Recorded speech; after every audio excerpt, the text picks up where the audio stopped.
어쩌면 너무나 당연하게 우리 곁에 있어서 사라지고 있다는 사실조차 미처 알아차리지 못했던 그런 풍경들이 있죠. 오늘은 바로 그곳, 우리 동네 떡집에 대한 이야기를 한번 조용히 꺼내볼까 합니다. 혹시 최근에 동네 떡집 앞을 지나가 보신 적 있으신가요? 그 김이 모락모락 피어오르는 찜기 앞에서 잠시 발걸음을 멈추고 고소한 살냄새를 맡아봤던 기억? 그게 언제쯤이 마지막이었을까요? 한때는 정말 동네 골목마다 빵집보다도 더 흔하게 볼 수 있었잖아요. 우리에겐 뭐랄까 참새방앗간 같은 곳이었죠. 그런데 이제는 일부러 마음 먹고 찾아가지 않으면 눈에 잘 띄지도 않는 그런 풍경이 되어버린 것 같습니다. 기억을 한번 천천히 더듬어 볼까요? 아이의 첫 울음이 터져 나온 뒤에 모두의 축복 속에서 첫 돌을 맞았을 때, 또 평생의 짝을 만나 수줍게 반지를 나누던 그날, 그리고 정등집을 떠나서 새 보금자리로 향하던 그 설레는 날까지. 참 신기하게도 우리 인생의 가장 기쁘고 또 가장 중요한 순간에는 늘 그 식탁 한가운데에 어김없이 이 하얀 상자가 놓여 있었어요. 그 안에는 이웃과 나눠 먹을 보기, 그리고 새로운 시작을 축하하는 따뜻한 마음이 가득 담겨 있었죠. 네, 맞아요. 떡은 그냥 배고플 때 먹는 음식이 아니었죠. 여기 말처럼 이웃과 나누는 따뜻한 정이었고, 애군을 막아달라는 간절한 기도였고, 또 우리 공동체를 단단하게 이어주는 가장 확실한, 뭐랄까, 사회적인 인프라였습니다. 프랜차이즈 카페보다 동네 참새방앗간이 더 익숙했던 시절, 떡은 사람과 사람을 잇는 가장 끈끈한 연결고리, 바로 그 자체였습니다. 그런데 말이죠. 오늘날 그 많던 떡집들은 다 어디로 갔을까요? 이게 단순히 요즘 장사가 좀 안 된다더라? 경기가 어려워서 그렇다 하는 수준의 이야기가 아닙니다. 이건 평생을 바친 장인들의 눈물이고 또 준비 없이 뛰어들었던 수많은 자영업자들의 피눈물이 섞인 파산의 기록이기도 합니다. 이 조용한 붕괴는 대체 어디서부터 시작된 걸까요? 그 이유를 하나하나 짚어보면요. 이게 단순히 맛이나 가격의 문제가 아니라는 걸 알게 됩니다. 어쩌면 우리는 더 이상 떡이 필요 없는 세상에 살고 있는 건지도 모릅니다. 우리 삶의 방식, 그러니까 생활 문화 자체가 송두리째 바뀌어버린 거죠. 사실 떡집은 맛집이라기보다는 우리 삶의 필수 시설에 가까웠습니다. 와, 이 집 떡이 기가 막히게 맛있어서 사 먹어야지 라기보다는 우리 집에 무슨 행사가 있으니까 반드시 대량으로 맞춰야 해 하는 품목이었죠. 그런데 지금 그 행사 자체가 정말 빠른 속도로 사라지고 있습니다. 결혼식은 스몰 웨딩이 대세가 되면서 답례떡 대신 와인이나 쿠키가 그 자리를 차지했고, 돌잔치는 그냥 가족끼리 조촐하게 밥 한 끼 먹는 걸로 간소화됐죠. 심지어 회사에서 승진하면 부서에 돌리던 그 승진떡 문화도 이제는 정말 아련한 추억이 되어버렸습니다. 한 떡집 사장님의 이 한탄은 문제의 본질을 정말 정확하게 꿰뚫고 있습니다. 사람들이 떡을 안 먹는 게 아니라 떡을 쓸 일이 없어진 세상이 된 게 문제라는 이 말. 잠깐만 이 말을 곱씹어보면 참 많은 생각이 들죠. 한 달에 10건 넘게 들어오던 그런 대목 주문이 이제는 3건도 채 안 되는 현실이 바로 그 말을 증명하고 있습니다. 공동체의 행사가 사라진 자리에 남은 건 차갑게 식어버린 찜기와 사장님들의 깊은 한숨뿐입니다. 숫자는 거짓말을 하지 않죠. 통계를 한번 살펴보면 최근 3년 사이에만 무려 700곳이 넘는 동네 떡집이 폐업 신고를 했습니다. 새로 문을 여는 곳보다 문을 닫는 곳이 압도적으로 많은 전형적인 쇠양산업의 그래프를 그리고 있는 겁니다. 이건 조용하지만 아주 빠른 속도로 진행되고 있는 일종의 멸종이라고 볼 수 있습니다. 하지만 단순히 떡을 쓸 일이 없어진 것보다 어쩌면 더 무서운 변화가 있습니다. 바로 떡을 바라보는 우리들의 시선 자체가 차갑게 바뀐 것이죠. 한때 싸고 배부르고 또 정겨운 음식의 상징이었던 떡이 어느새 소비자들의 외면을 받기 시작했습니다.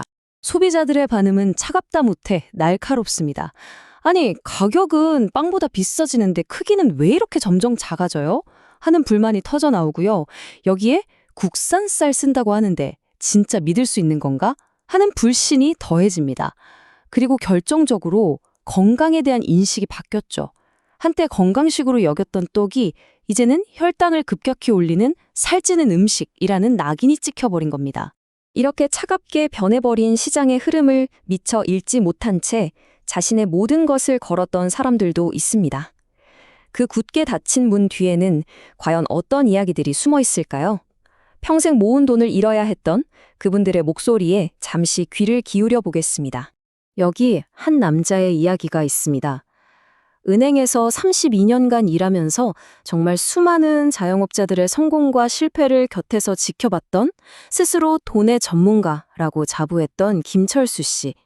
명예퇴직을 앞둔 그는 자신의 노후에 대해 아주 단단한 확신을 갖고 있었습니다. 치킨집은 망해도 떡집은 안 망한다. 우리 민족이 명절을 안 쇠겠어? 애를 안 낳겠어? 그는 정말 치밀했습니다. 동네 상권 분석부터 시작해서 경쟁업체 파악까지 은행원 특유의 꼼꼼함으로 사업계획서를 짰죠. 퇴직금, 그리고 모아뒀던 적금, 여기에 신용대출까지 총 3억 원이라는 거금을 들여서 카페처럼 아주 예쁜 떡집을 열었습니다. 실패할 리 없는 완벽한 계획이라고 굳게 믿었습니다. 가게를 연 첫 달은 정말 꿈만 같았다고 합니다. 마침 추석 대목이라 나흘 만에 매출 1,130만 원을 찍었죠. 아내와 밤새 돈을 세면서 여보, 우리 노후는 이제 걱정 없어 하고 서로 끌어안고 울었다고 해요. 하지만 그 눈부신 성공은 어쩌면 악마의 유혹이었을지도 모릅니다. 돈의 전문가였던 그가 미처 계산하지 못했던 치명적인 함정. 바로 이 사업의 극심한 계절성이었습니다. 1년 중에 추석과 설 딱 이 2달만 불꽃처럼 타오르고 나머지 10달은 아주 깊은 침묵에 빠져야 하는 그런 구조였던 겁니다. 대목이 지나자 정말 거짓말처럼 손님이 뚝 끊겼습니다. 그런데 쌀값은 폭등했고 대출 이자는 눈덩이처럼 불어났죠. 그의 이 고백은 참 처절합니다. 매일 새벽 4시에 일어나 희망을 찌고 저녁 6시가 되면 팔리지 않은 그 희망을 제 손으로 쓰레기통에 버려야 하는 일상. 그건 떡이 아니라 자신의 퇴직금, 평생 모은 재산이 쓰레기통으로 들어가는 것과 같았다고 합니다. 결국 그는 2년 반 만에 3억 원을 모두 날리고 가게 문을 닫았습니다. 금융 전문가였던 그조차 시대의 변화라는 거대한 파도는 읽지 못했던 겁니다. 김철수 씨가 데이터를 믿었다면 이번엔 젊은 감각으로 승부수를 띄운 사람도 있었습니다. 40대 마케터 출신 서연 씨의 도전입니다. 그녀는 빚더미에 앉은 70년 된 가업, 그 떡집을 살리기 위해 안정된 대기업을 그만두고 이 일에 뛰어들었죠. 그녀의 무기는 바로 인스타 감성이었습니다. 왠지 촌스럽게 느껴졌던 떡을 예쁜 상자에 담고 감성적인 사진을 찍어서 SNS에 올리자 초반 반응은 뜨거웠습니다. 하지만 좋아요 숫자가 곧 매출로 이어지지는 않았죠. 서연 씨가 가게에 매달려서 새벽부터 밤까지 일하는 사이 정작 방치된 건 그녀의 하나뿐인 딸이었습니다. 어느 날 아이가 학교에서 영양실조로 쓰러졌고 아이의 일기장에는 이런 가슴 아픈 말이 적혀 있었습니다. 엄마는 떡 생각만 한다. 나는 떡 냄새가 싫다. 친구들이 나한테서 떡 냄새가 난다고 한다. 나는 엄마가 싫다. 그녀가 지키려 했던 70년 전통은 결국 아이의 행복과 자신의 젊음을 태워버린 채 헐값에 넘겨주고 말았습니다. 경험 많은 은행원도 젊은 감각의 마케터도 실패했다면 철저한 데이터 분석은 어땠을까요? 보험회사 과장 출신이었던 박준석 씨의 이야기입니다. 그는 이제 감으로 장사하는 시대는 갔다고 생각했습니다. 동네 인구수부터 유동인구, 연령대까지 모든 것을 엑셀로 완벽하게 분석한 뒤에야 가게를 열었죠. 그의 계획은 정말 빈틈없이 완벽해 보였습니다. 하지만 그가 간과한 변수가 있었습니다. 바로 그 누구도 예측할 수 없었던 전 지구적 재앙, 그리고 그로 인한 물가 폭등이었습니다. 창업 1년 만에 쌀값이 20%나 폭등했고 콩과 팥 가격이 줄줄이 인상됐습니다. 그의 말처럼 그의 엑셀 시트 안에는 팬데믹도 우크라이나 전쟁도 없었습니다. 재료비가 오르니 떡값을 올려야만 했고 떡값이 오르니 그가 그토록 공들여 분석했던 충성 고객들은 썰물처럼 빠져나갔습니다. 그는 떡집의 비극을 이 간단한 숫자로 증명했습니다. 한 달 매출 1,000만 원. 와, 언뜻 들으면 정말 장사가 잘 된 것 같죠? 하지만 월세, 재료비, 공과금 같은 모든 비용 800만 원을 제하고 나면 사장 손에 쥐어지는 돈은 200만 원 남짓입니다. 새벽부터 밤까지 일한 자신의 노동 가치를 생각하면 사실상 매일 손해를 보고 있었던 셈이죠. 데이터로는 결코 막을 수 없는 너무나도 높은 현실의 벽이었습니다. 이렇게 문을 닫는 떡집 이야기는요, 단순히 한 자영업자의 실패로 끝나지 않습니다. 하나의 가게가 사라질 때 그 파장은 우리가 생각하는 것보다 훨씬 더 넓게 퍼져나갑니다. 떡을 만드는 이 제조업은요, 전체 쌀 가공 산업의 26%, 그러니까 4분의 1 이상을 차지할 만큼 비중이 큽니다.